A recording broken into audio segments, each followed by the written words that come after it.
here's a sneak peek at the first 2 of the 9 powerful secrets that I will be sharing with you in the class. The second of the 9 powerful secrets of pain relief that I want to share with you right now as a little bonus is finding the root causes. And the most common one that I always look for in my intake when I first have clients come in.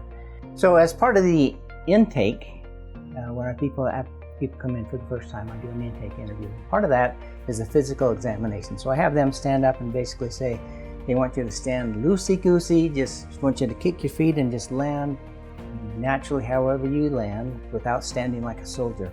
That's important that they not be rigid. So I want to see what they stand like. And I will look at their feet and see if there's one foot that's out further than the other, and that has an indication of something going on with the hip. But her feet are pretty parallel. And then I go up and test their shoulders. Then I step back and show them your shoulders are pretty level. Your right shoulder's a little bit higher than your left shoulder. And then I want to check with the hips to see what they're doing, which is really critical on a lot of things with myofascial release. So I'll come down to this level and I will put my fingers on the tops of the hips.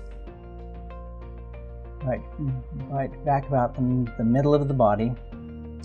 And then I take that same pose and I stand up and say, here's what your hips look like. So in her case, the hips are not level. I don't know if that word was good or not. So then the next thing I want to check is the ASIS, because that tells more of the story.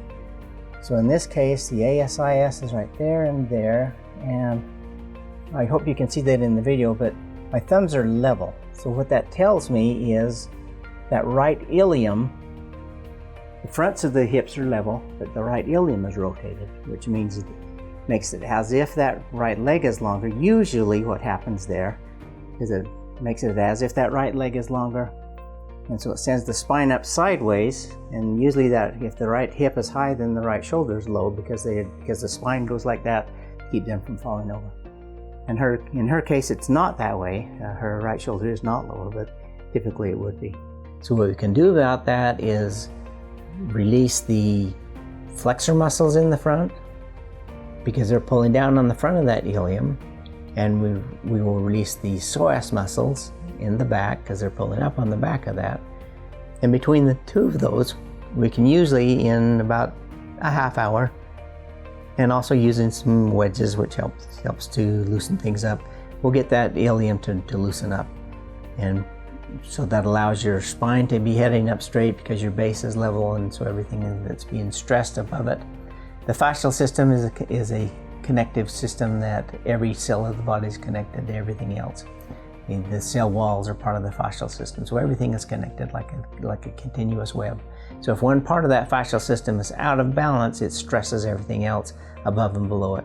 And so you need to get everything in balance and level for things to let go. So we will also talk about the fascial system and how it's a whole body approach to solving problems and helping you to be more effective and become healthier. So looking forward to working with you. See you soon. Thank you.